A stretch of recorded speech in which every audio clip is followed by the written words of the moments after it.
Hi, this is Hank Hanegraaff, president of the Christian Research Institute and host of the Bible Answer Man broadcast, with another Hank Unplugged short. I have to confess I have some rather scattered thoughts in my mind as I speak on this Hank Unplugged short.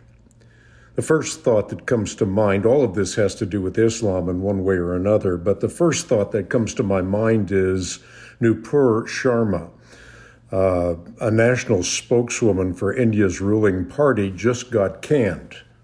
Why? Well, she allegedly said something derogatory about the Prophet Muhammad on one of India's most watched television networks. What did she say? Well, she allegedly said, and it's hard to find a transcript, but she allegedly said that Muhammad married Aisha when she was 6 and consummated the marriage when she was 9, which is standard information that you can find in the Muslim world itself. Ironically, what the Islamic world is now in uproar over is just plain old Islamic history.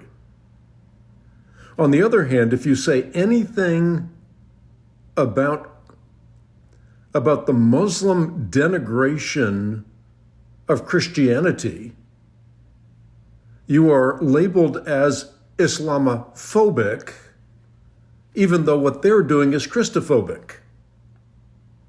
For example, the Muslims will say that Jesus was never crucified, and therefore he was never resurrected. And that in the face of direct evidence to the contrary. Right now, Saudi Arabia is really in the news because of golf. What they are doing is they are funding a new golf league.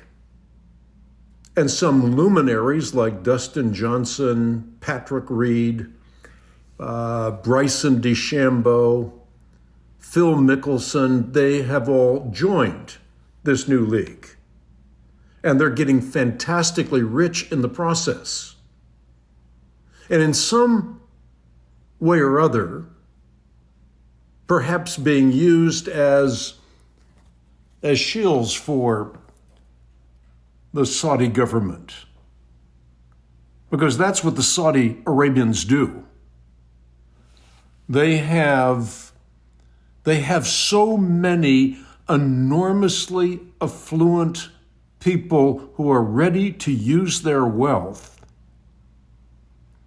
to aid jihad for the sake of Allah.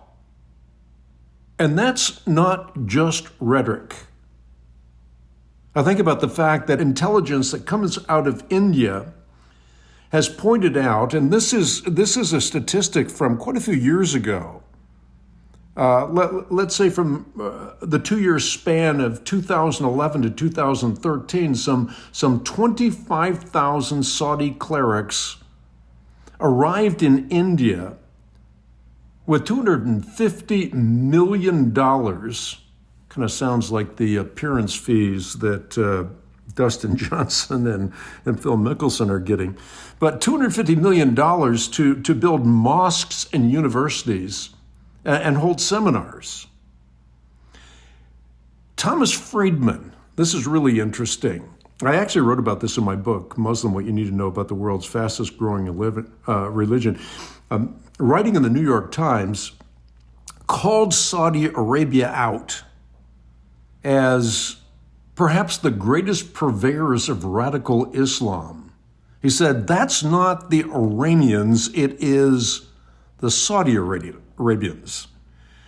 And it's not an accident, he said, that several thousand Saudis have joined the Islamic State, or that the Arab Gulf charities have sent ISIS donations. This was when ISIS was on the front page all the time. And no less a luminary than Hillary Clinton acknowledged that Saudi Arabia is not just a source of terrorist funding, but she called Saudi Arabia the force. She said that donors in Saudi Arabia constitute the most significant source of funding to Sunni terrorist groups in the entire world. And I think just as alarming is that, according to former Democratic Senator from Florida, Bob Graham, Saudi Arabia has direct ties to the massacres of September 11, 2001. But all of this is being whitewashed. Little of this is being said. The emphasis in the news reports is on Islamophobia. So if you say anything, irrespective of how factual it might be, anything about the Prophet Muhammad, such as the way he treated women, you're immediately branded. And conversely, as I mentioned previously, you can say just about anything about the crystal Christ, the paragon of virtue. No harm, no foul. It's time that we as Christians did for the truth what Islam is willing to do for a lie. But in the coming months, you're going to see more and more puff pieces about Saudi Arabia.